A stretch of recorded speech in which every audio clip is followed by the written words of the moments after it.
இந்த உலகத்தை காப்பாற்றிய பெருமாளோட கோயிலுக்கு தான் இன்னைக்கு நம்ம வந்திருக்கோம்.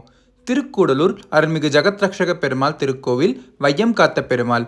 இந்த கோயில் எங்கே இருக்குன்னு நான் உங்களுக்கு சொல்கிறேன். இந்த வீடியோ கடைசி வரைக்கும் பாருங்கள். இது போன்ற கோயில்களை பற்றி தெரிஞ்சுக்கிறதுக்கும் என் கூட சேர்ந்து ட்ராவல் பண்ணுறதுக்கும் யூடியூப்பில் நம்ம சேனலை சப்ஸ்கிரைப் பண்ணிக்கோங்க. இன்ஸ்டாகிராமில் நம்ம பேஜை ஃபாலோ பண்ணிக்கோங்க. பூமியை காத்த வராக பெருமான் ஸ்ரீமுஷ்ணத்தில் தோன்றினார். ஸ்ரீமுஷ்ணத்தில் அவதாரம் எடுத்த வராக பெருமானுக்கும் இந்த கோவிலுக்கும் உள்ள தொடர்பு என்னன்னு நம்ம பார்க்கலாம் வாங்க.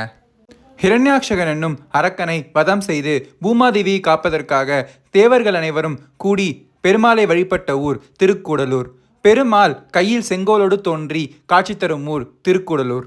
உலகத்தை காப்பதற்கும் உலகத்தில் உள்ள மக்களை காப்பதற்கும் பெருமாள் தோன்றிய ஊர் திருக்கூடலூர். திருக்கூடலூரில் பூமியில் புதைந்த பெருமாள் ஸ்ரீமுஷ்ணத்தில் வராகராக உருவமெடுத்தார். பூமாதேவியை காத்தார். ஹிரண்யாக்ஷகனை வதம் செய்தார். அந்த பெருமை இந்த திருக்கூடலூர் திவ்ய தேசத்தையே சாரும்.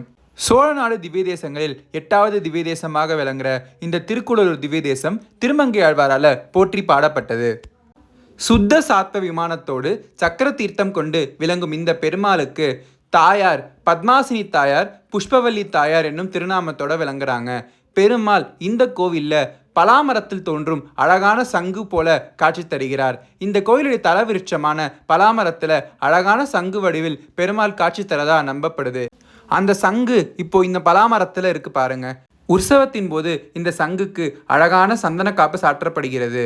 இந்த கோயிலில் ஆண்டாளுக்கு தனி சன்னதி உள்ளது. காவிரி ஆற்றோட கரையில் இருக்கிற இந்த கோவில் காவிரி ஆற்றால் அடித்து செல்லப்பட்டதாகவும் இந்த கோயிலோட விக்கிரகங்கள் மண்ணுக்குள் புதைந்தும் போயின. 17ஆம் நூற்றாண்டில் வாழ்ந்த ராணி மங்கம்மாளின் கனவில் தோன்றிய பெருமாள் இந்த கோயிலின் சிலைகள் பற்றி கூறியதாகவும் ராணி மங்கம்மாள் அந்த சிலைகளை கண்டுபிடித்து இந்த கோயிலை மீண்டும் புனரமைத்ததாகவும் வரலாறு சொல்லுது. ராணி மங்கம்மாளுக்கு இந்த கோவிலில் அழகான ஒரு சிலை இருக்கு.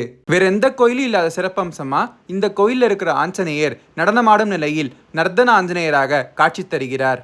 இது வராக கஷேத்திரம் என்பதால இந்த கோயில் பெருமாள் சன்னதி போற வழியில அழகான ஒரு பூவராகர் சன்னதியும் சக்கரத்தாழ்வார் சன்னதியும் இருக்கு. பெருமாளுக்கு பக்கத்துல அழகாக வரதராஜ பெருமாள் எழுந்தருளி இருக்காரு. பெருமாள் கையில் செங்கோலோடு ஸ்ரீதேவி மற்றும் பூமாதேவி தாயார் சமேதராக காட்சி தருகிறார்.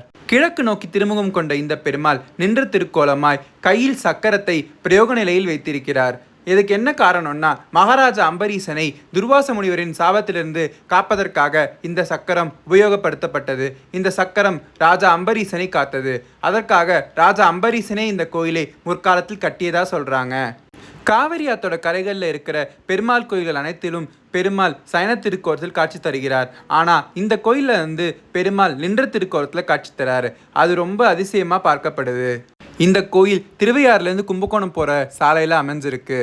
குறிப்பாக சொல்லணும்னா ஐயம்பேட்டையிலேருந்து கணபதி அக்ரகாரம் போயிட்டு அங்கே இருந்து பக்கத்தில் 1 கிலோமீட்டர் தொலைவில் இந்த கோவில் இருக்குது. இந்த கோவில் அழகான கிராமத்தில் அமைதியான சூழ்நிலையில் அமைஞ்சிருக்கு. உங்களுக்கு நேரம் கிடைக்கும்போது இந்த கோவிலுக்கு கண்டிப்பாக போய் பார்த்துட்டு வாங்க.